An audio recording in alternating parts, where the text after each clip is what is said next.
Ada juga yang menafsirkan berbeda dengan yang sebelumnya, yaitu Al-Wahi karya Rahmat Eslabib.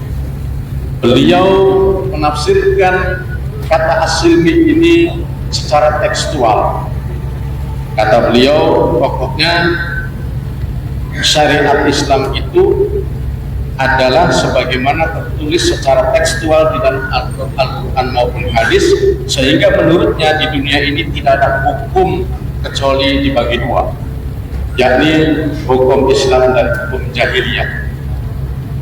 Kalau dia tidak mengandung, tidak menggunakan hukum Islam, berarti dia masuk jahiliyah.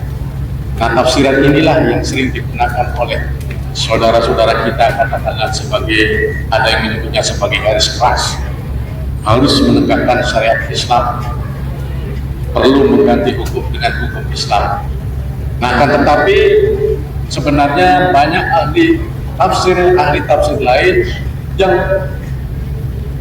lebih demokratis, lebih moderat, bahwa walaupun kita misalnya di Indonesia ini bukan hukum Islam, tapi dengan dasar negara Pancasila, Undang-Undang Dasar 45, yang penting di antara poin-poin Pancasila maupun poin-poin yang ada di Undang-Undang Dasar 45 itu tidak ada yang bertentangan dengan nilai-nilai Islam, maka itu boleh kita ikuti. Bagaimana untuk kafahnya?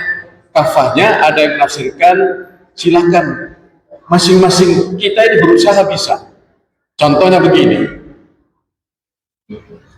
misalnya Islam itu mengajarkan kepada kita, tadi saya sudah sampaikan di muka, sholat 5 waktu wajib. Usahakan kita jangan tinggalkan sholat 5 waktu. Nah, persoalannya kan memang ketika kita meninggalkan sholat 5 waktu, negara tidak ikut campur, tidak menghukum orang yang meninggalkan sholat 5 waktu, padahal itu kewajiban, kan begitu. Kemudian apalagi kalau tidak berzakat, kita berdosa zakat. Intinya adalah seperti yang sering disampaikan para khatib, yaitu ketakwaan itu, berusaha menjalankan segala perintah-perintah Allah dan menjauhi segala larangan Allah. Allah melarang kita berjudi, merampok, menipu, korupsi, mengurangi timbangan ketika berdagang.